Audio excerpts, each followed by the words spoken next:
The room went quiet before I spoke. Not the polite kind. The kind that presses against your ears and waits for blood.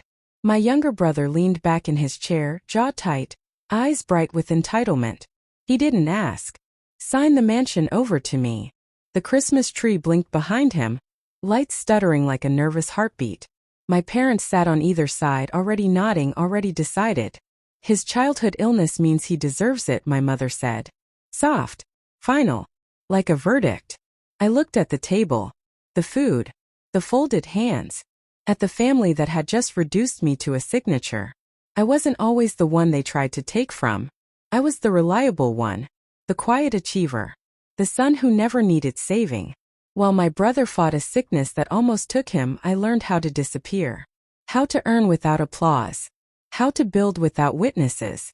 I left home early. Worked jobs no one bragged about. Slept in rooms that smelled like old paint and ambition. I didn't complain. I didn't ask for help.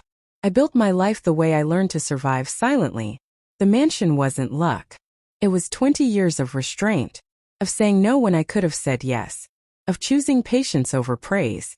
I told my family I owned a property. I never corrected them when they imagined something modest. The less they knew, the safer my work stayed. Or so I thought. The warnings came quietly. My brother's casual questions about assets. My father's sudden interest in estate law. My mother talking about how unfair life had been, and how some people owed the universe balance. They never said my name when they talked about sacrifice. They didn't need to. Then came the photos. Drone shots. Listings. My home, passed around a family group chat I wasn't in. That's when betrayal sharpened into focus. A lawyer friend called confused. Why had my parents requested copies of my property documents? Another friend mentioned my brother boasting. Soon he'd live how he deserved. I didn't confront them. I documented everything. Screenshots. Emails. Recorded calls. A timeline of entitlement. And that's when I found the mistake they'd made. They thought I owned the mansion outright. I didn't.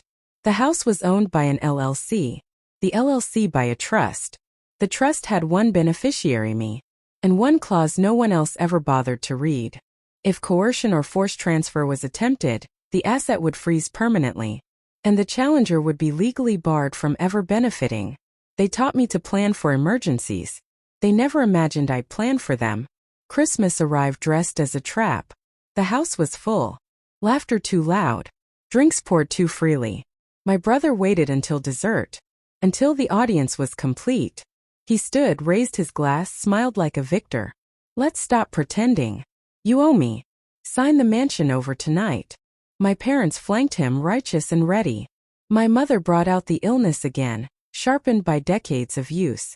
That's when I finally looked up. I didn't raise my voice. I didn't explain. I already sent your demand to my lawyer, I said. Because the moment you asked, you legally disqualified yourselves from ever touching that house. Silence slammed the room. My brother laughed, then stopped when no one joined him. My father went pale. My mother opened her mouth, then closed it, like a door with no handle. The trust is frozen permanently, I continued, calm as snowfall. And the recordings, messages, and witnesses here tonight will be submitted if you contest it. I stood, smoothed my sleeve. You didn't ask for help, I said. You tried to take. Now you get neither. No one followed me to the door. Behind me, the tree lights kept blinking. The food cooled. The family stayed frozen in the exact shape of their entitlement. Outside, the night was clean, quiet, honest. They called for weeks, then months. Anger turned to pleading, pleading to nostalgia.